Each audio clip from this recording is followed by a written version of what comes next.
안녕하세요. 저는 서울 남가자동에 살고 있는 36살 여자입니다.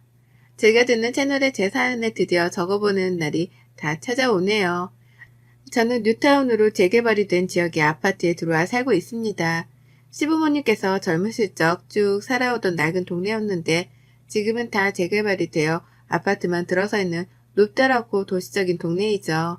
저는 재개발 덕에 아파트에 살고 계시는 시부모님 덕을 보면서 남편이랑 결혼하자마자 함께 합가를 해서 살고 있었어요. 방 3개의 평범하디 평범한 30평대의 아파트였는데 제가 낳은 아이 둘까지 합해서 총 6명의 식구들이 거주를 하며 살았습니다. 그 바람에 시아버지께서는 이게 좋은 줄을 모르겠다며 상해 끝에 도련님네 집에 들어가 살기 시작하셨고, 그래서 시어머니랑 다섯이서 산 것이 벌써 3년 정도 되었습니다. 결혼하기 전에는 맞춰진 시간 동안 출퇴근하는 직장으로 일을 하러 다니긴 했었습니다. 하지만 결혼하고 나서부터는 그 일을 그만두었어요. 너무 뻔한 레파토리이긴 하지만 가장 일을 그만둘 수밖에 없는 현실적인 이유 때문이었죠. 육아 말입니다.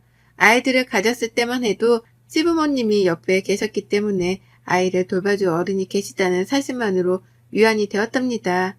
하지만 막상 아이를 낳고 나니 육아는 저 혼자만의 일이더라고요.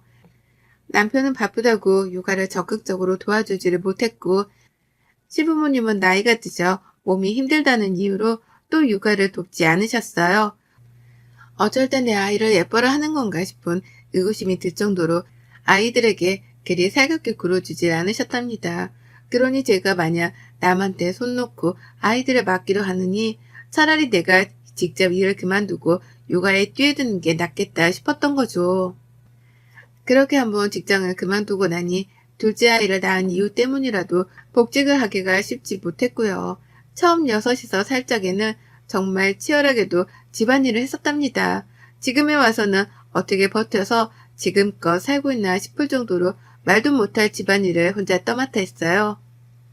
결혼하면 집안일을 할 수밖에 없고 또 아이를 낳는다면 육아를 할 수밖에 없다는 것쯤은 저도 잘 알고 있었는데요. 저의 결혼 생활은 남들이 겪은 것의 몇 배 이상으로 힘들고 고통스러웠답니다. 그런 와중에 시부모님까지 모시고 살았으니 두말하면 입이 아플 정도였죠. 일단 남편은 일이 정말 바빠서 집에만 오면 애들을 보다가도 스르르 잠이 들 정도로 피곤해하곤 했어요. 그러니 시부모님께서는 힘들게 일을 하는 남편의 뒷바라지 그리고 내조를 누구보다 잘 해내야 한다는 말씀을 강요 비슷하게 하곤 하셨답니다. 저도 직장을 다닐 적에는 저 또한 힘들어서 퇴근을 하면 녹초가 되곤 했는데요. 그런 표정조차도 짓고 있지를 말라며 억지로 웃기를 강요하더라고요. 웃어야 남편이 집에 들어왔을 때 조금이라도 기운을 차리고 또 복을 받는다고 말이죠.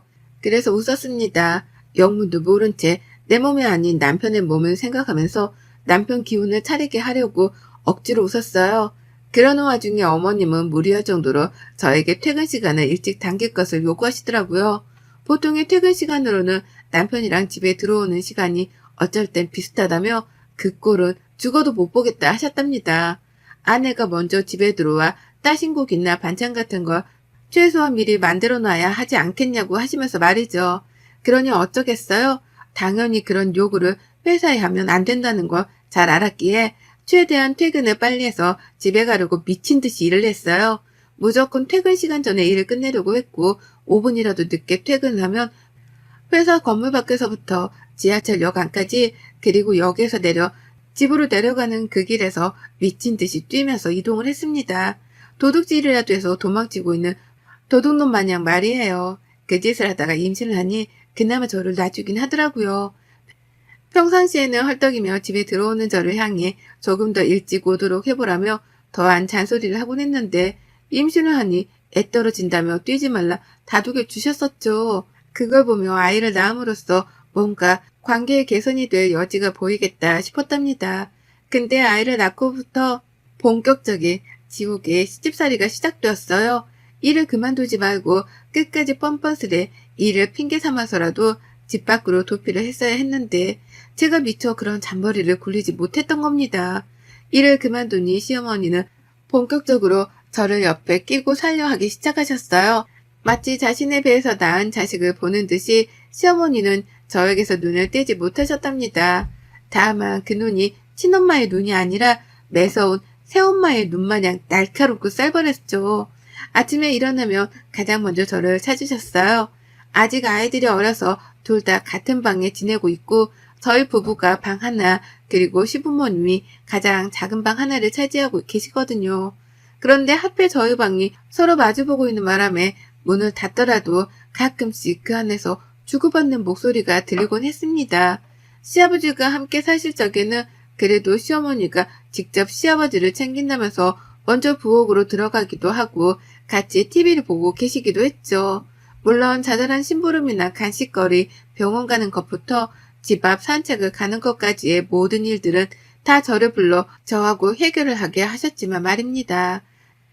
그런데 시아버지가 도련님네 집으로 이사를 나가시고 나서부터는 너무하다시피 저를 찾으시더라고요. 하필 코로나 때문에 집안에 온 식구들이 붙어있어야만 하는 시기였는데 그때부터 시어머니의 지독한 관심이 시작된 겁니다. 아침에 눈을 뜨자마자 방문에다가 얼굴을 들이밀다시피 하며 제 이름을 외치셨어요. 어쩌다 남편이 먼저 일어나서 출근 준비라도 하고 있으면 대역죄를 지은 것 마냥 베개를 흔들고 저를 깨우셨답니다. 일어나서 남편 출근 준비를 도우라고 말이에요. 정작 남편은 도움이 필요 없다며 더 작게 내버려두라 거절을 했으나 시어머니는 그게 성에 안 찬다며 저를 도란스레 깨웠답니다. 아침에 일어나서 조금이라도 피곤한 눈치를 보이면 다시 세수를 하고 오라며 눈초리를 주고 물 한 잔 마시며 여유를 부리겠다는 걸 못 봐주겠다며 등짝을 밀기도 하셨죠. 빨리 잠에서 깨서 빠릿빠릿하게 움직이라는 소리였답니다.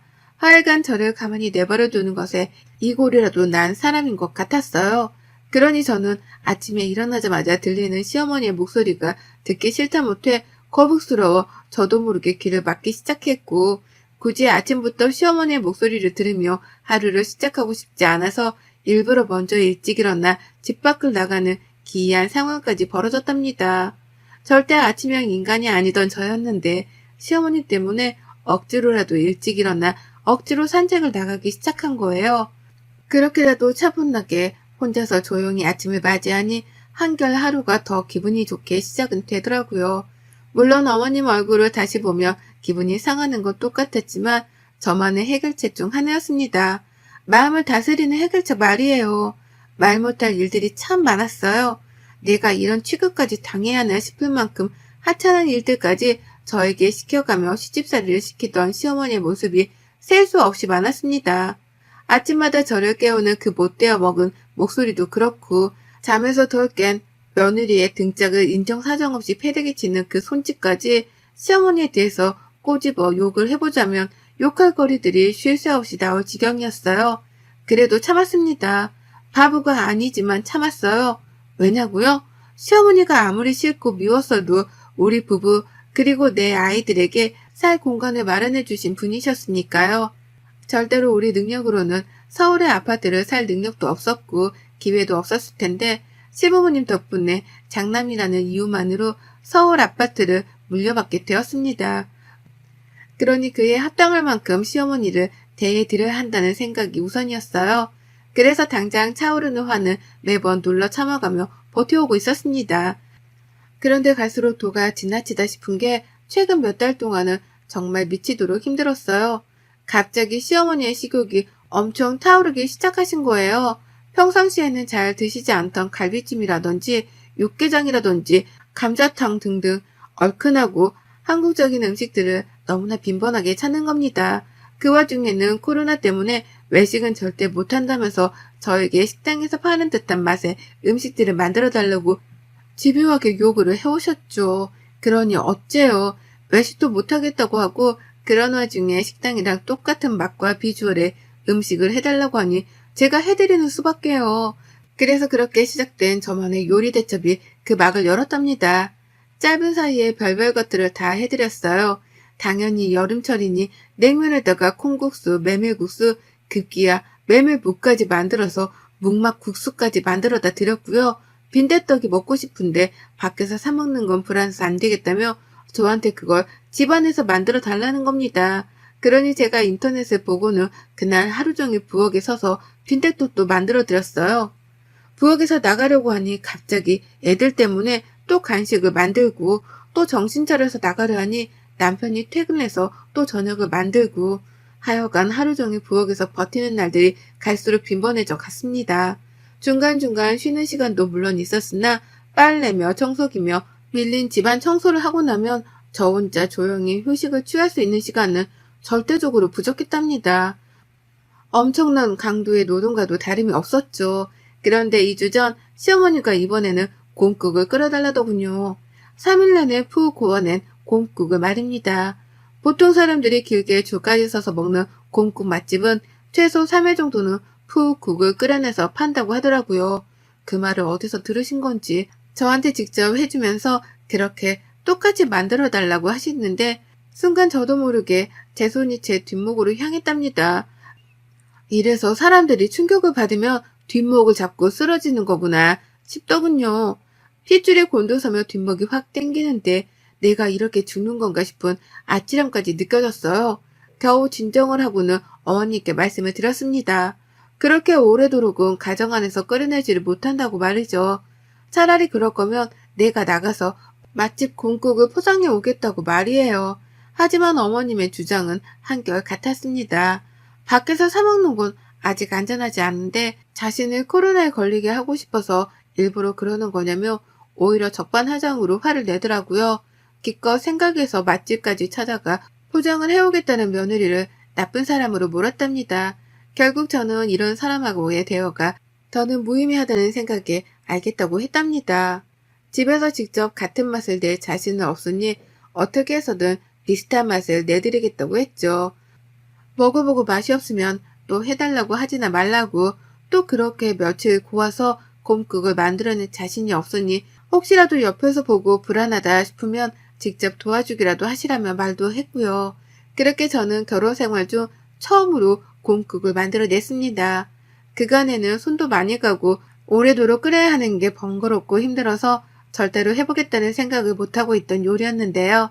시어머니가 해달라고 노래를 부르고 요구를 해오니 일단 시작은 했어요. 미리 정육점에 연락까지 해서는 최대한 집안에서 해야 할 고기 손질까지 죄다 맞춰달라고 했고요. 그렇게 가져온 고기를 그냥 넣고 끓여냈습니다. 큰 냄비 안에 넣어서 보글보글 끓기 시작한 지 5시간. 잠시 집안일을 하다가 아이들이랑 TV 앞에 앉아 얘기를 하고 있었는데요. 시어머니가 야, 너 뭐해? 라며 호통을 치셨어요. 너무 깜짝 놀라서 부엌부터 쳐다봤습니다. 혹여나 고기 끓다가 제가 미처 못 본 사이에 냄비 밖으로 넘치기라도 한 줄 알았거든요. 하지만 부엌에서는 아무런 이상함이 없었어요. 국은 멀쩡히 잘 끓고 있었고 다만 시어머니가 놀고 있는 제 꼴을 더 보지 못하고선 소리를 치셨던 겁니다. 부엌으로 들어가 국 끓는 걸 보고만 있으라고 하면서 말이죠. 그래서 전 몇 시간을 이미 부엌 안에서 보내고 있었음에도 불구하고 다시금 부엌으로 들어갔어요.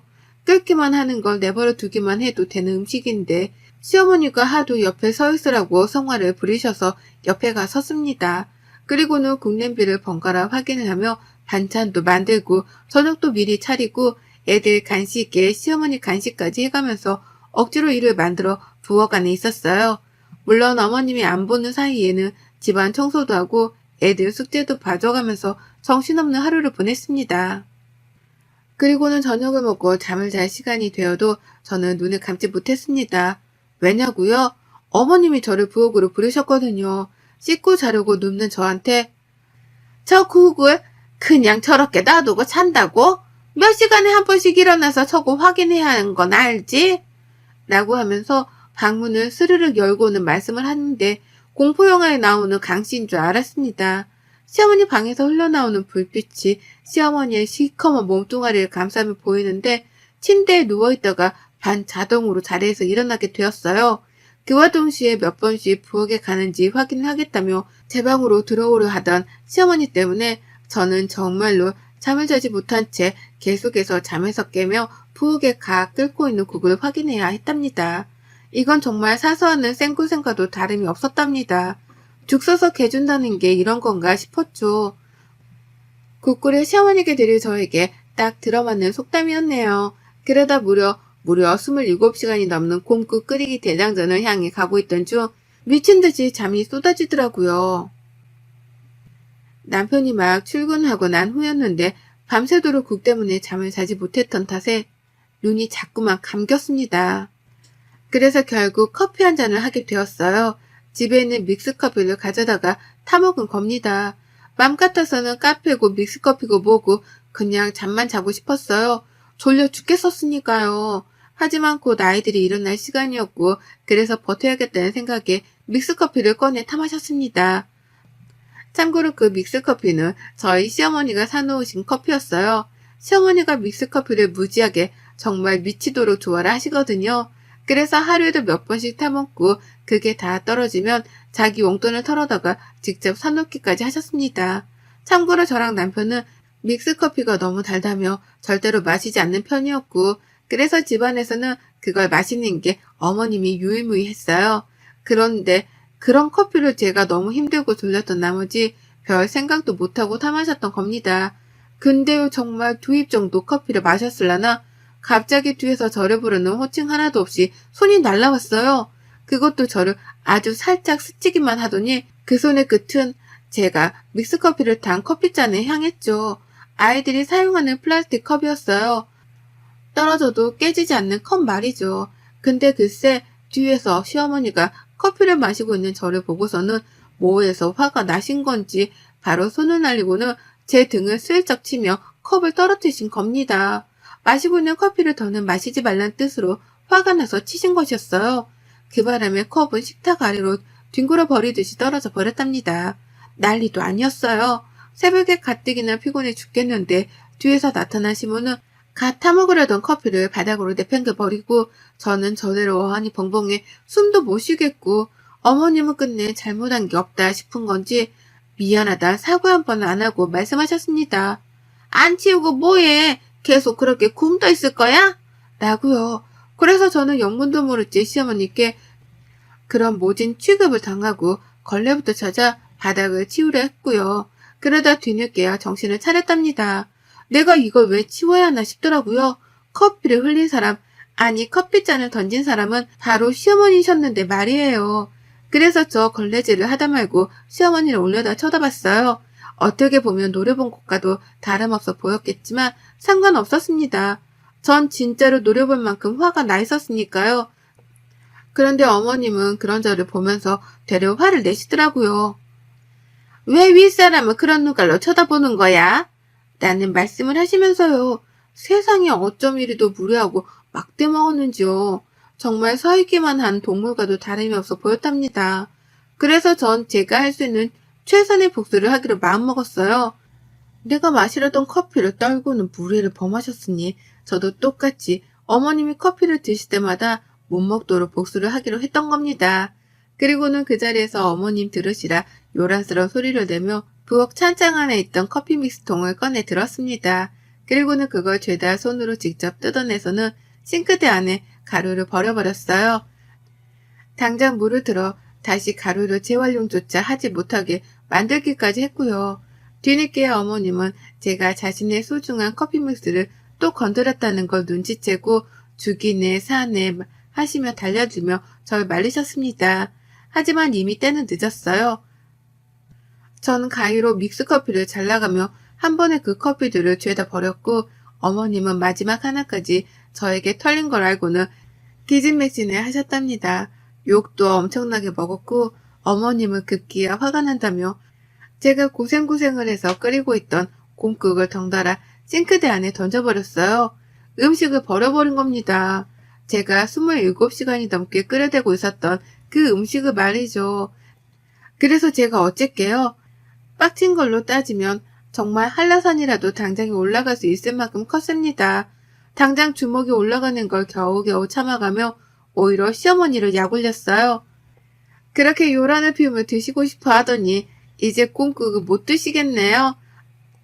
알아서 밖을 나가 사 먹던 말던 이제는 제발 알아서 하세요. 저도 지겨워서 어머니 뒷바라지는 더는 못합니다. 라고 하며 반항을 공식적으로 선포했답니다.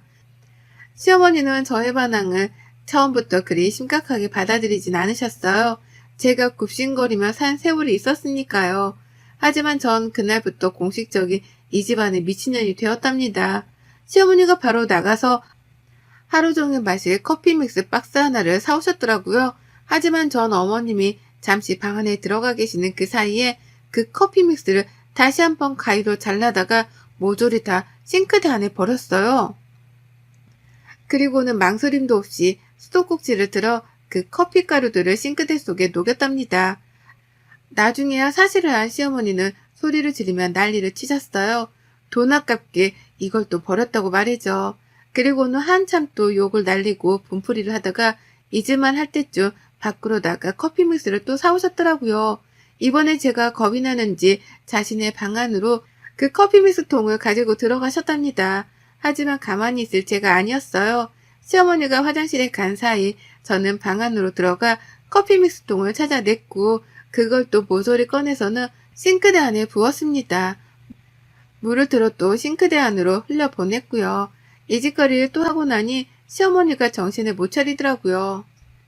지금껏 2주간 시어머니가 저 몰래 커피 믹스를 또 몇 번 사오셨는데 그걸 제가 한 번도 빠지지 않고 죄다 찾아내서는 싱크대 안에 버렸습니다. 커피를 즐길 잠깐의 그 여유조차 주지 않을 거라는 복수심에 불타서는 시어머니가 방을 비우기라도 하는 소리가 들리면 쥐새끼처럼 방 안에 기어들어가 숨겨놓은 커피 믹스들을 찾아냈어요. 그리고는 남기지 않고 싱크대에 부었죠. 어쩔 땐 부엌만 들어가도 커피 냄새가 나오는 것 같은 기분이 들 정도로 제 손에 제거된 커피 믹스는 한 사발이었답니다. 그러자 시어머니도 처음엔 저를 만만하게만 보며 욕을 날리더니 점점 제 눈치를 보고 저 몰래 커피 믹스를 사는 걸로도 모자라 부탁을 하시더라고요. 제발 돈 아까우니까 버리지 좀 말아달라고 말이죠. 자신이 커피를 마셔야 하는 사람인데 저 때문에 커피의 입도 제대로 대지를 못하고 있는 지가 벌써 2주나 되었다면서요. 그 말을 하며 중독된 커피를 마셔야만 하는 환자 마냥 손까지 떠시는데 아유 진짜 살다 제가 그렇게 속으로 웃어본 적이 처음이었던 것 같아요. 커피를 끊어내지 못하는 애원까지 하며 저를 말리는 시어머니의 표정을 사진으로 찍어 집안에 보관까지 해두고 싶었을 정도였습니다. 그 정도로 저에게 복수를 멈추라 애원하다 말고 사과까지 하는 어머님의 태도는 분명 시트콤이었네요. 저는 시어머니의 부탁으로 복수를 그만뒀습니다. 더는 저도 돈 아깝고 음식 아깝게 믹스커피를 싱크대에 부어버리는 걸 포기했죠. 하지만 복수가 끝났다고 해서 제가 이 싸움에서 진 건 결코 아니었습니다. 이미 시어머니는 저에게 꼬리를 내리면서 커피를 마시게 해달라 애원을 했고 어머님의 낮은 자세 덕분에 저는 드디어 결혼 몇 년 만에 이 즐기고도 즐겼던 고부 갈등에서 승자가 되었어요. 공식적인 갑으로 둔갑을 해서는 더는 시어머니의 갑질을 당해내지 않아도 되게 된 겁니다. 그리고 전 이제서야 결혼 후 처음으로 이 집안에서 모처럼 휴식다운 휴식을 취하기 시작했어요. 아침에 느긋하게 일어나 보기도 하고 내가 마시고 싶은 음료를 마시며 멍하니 소파에 앉아있기도 합니다. 평소 같았으면 굼떠 있다며 시어머니께 욕을 먹을 상황이었는데 이제는 더 이상 욕먹을 걱정 없이 내 맘대로 이 집안을 휘젓고 있어요. 이게 꿈인지 생시인지 모르겠습니다. 저 이제서야 살맛이 나요. 이 기쁨을 애청하는 유튜브 구독자님들과 꼭 공유해보고 싶어서 이렇게 사연을 적어봤습니다. 저 잘 살아내고 이겨냈다고 응원 한번 해주세요. 여러분의 생각은 댓글로 남겨주세요. 오늘도 시청해주셔서 정말 감사합니다.